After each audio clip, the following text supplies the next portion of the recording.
আজকের সবার সম্মানিত সভাপতি, বিশেষ অতিথি প্রফেসর আমির স্যার,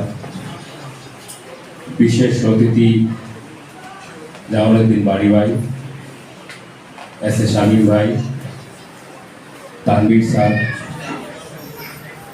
এবং কবি আনিসুল হক হীরা, প্রত্যেককে এবং আপনারা যারা দেখছেন শুনছেন আমাকে এবং দীর্ঘ 5 ঘন্টা যাবৎ যারা আমাদেরকে সহ্য করছেন সবাইকে জানাচ্ছি শুভ সন্ধ্যা। আজকে আমি সবার কাছে কৃতজ্ঞ, কারণ সবার কাছে ঋণী হয়ে রইলাম। আপনারা যারা আমাকে নিয়ে লিখলেন, আমাকে নিয়ে বললেন, আমাকে নিয়ে ভাবলেন, আমার প্রতিটা পৃষ্ঠায় পৃষ্ঠায় আপনারা আপনাদের পদাঙ্ক রেখে গেলেন, আমি কৃতজ্ঞতা প্রকাশ করছি আপনাদের প্রতি। লেখালেখির শুরুটা হয়েছিল ছোটবেলা থেকে, বাল্যকালে।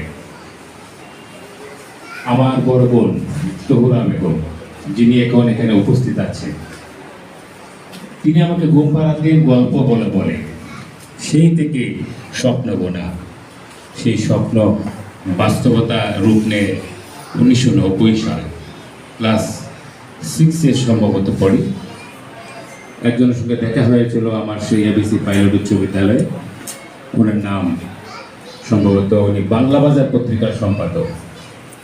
তখন আমার কবিতা শুনে বলল, তুমি আমার কাছে কবিতা অবশ্যই পাঠাবে, আমি তোমার কবিতা ছাপাবো। সেই 90 সালে আমার কবিতা ছাপা হয়। আমার আবেগ অনুভূতি কি, আকাশে ওড়ার যে অনুভূতি ছিল, সেদিন আমার সেই অনুভূতি ছিল। আমার স্কুলের স্যার, আমার প্রতিবেশীরা, আমার আপনজনরা সকলেই পত্রিকার পাতা নিয়ে সেই দৌড়াদৌড়ি ঘোরাঘুরি, আমার প্রথম লেখা। সেই থেকে এই যে শুরু হলো, আমি প্রায় 1000 খানেকের উপরেও কবিতা লিখেছি এবং একসময় কবিতাকে ছাপানোর জন্য অনুঘটকের কাজ করেছিল এস এ শামীম ভাই, তার মনন। আজ থেকে প্রায় 14-15 বছর আগে ওনার মননের পাতায় প্রায় 56 জন কবির কবিতা নিয়ে আমার জন্মদিন পালন করেছিল। আমি কৃতজ্ঞ চিত্তে তাকে সবসময় স্মরণ করি, সেই এস এ শামীম ভাইকে। সেই থেকে শুরু। আমি কৃতজ্ঞতা প্রকাশ করছি নাজিমউদ্দিন সুমন ভাইকে, যিনি আমাকে নিয়ে লেখার জন্য অনেককে উদ্বুদ্ধ করেছে, লেখাগুলো জোগাড় করেছে এবং আজিমনগর নামে প্রকাশ করেছে লেখাগুলো।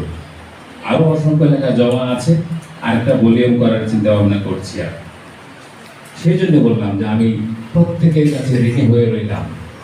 আমার স্মৃতির পাতায় আমি দুনিয়াতে যতদিন থাকবো বা দুনিয়া থেকে চলে যাব, কিন্তু এই ইতিহাস রয়ে যাবে, আপনাদের পদাঙ্ক আমার হৃদয়ে রয়ে যাবে। আমি প্রত্যেকের কাছে ঋণী এবং সবচেয়ে বড় কথা হচ্ছে যে লেখার অভ্যাসটা শুরু হয়েছিল আমার বড় বোন থেকে। আমি ওনাকে আজকে কেন উপস্থিত করতে পেরেছি, আমি ধন্য, সফল।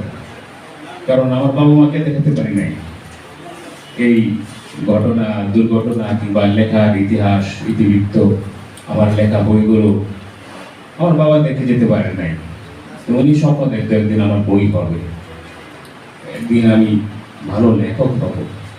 আমার বাবার কিছু উপদেশ ছিল যে ভালো মানুষ হোক, ভালো লেখক হোক, ভালো মানুষ হোক, তারপরে লেখক। আমি চেষ্টা করছি জীবনের পথগুলো হাঁটা, ভালো মানুষ হয়ে। আমি কৃতজ্ঞতা চিঠিতে সকলের সামনে স্মরণ করছি এবং আমার সামনে উপস্থিত আছেন যিনি এই বইটা সম্পাদনা করেছেন।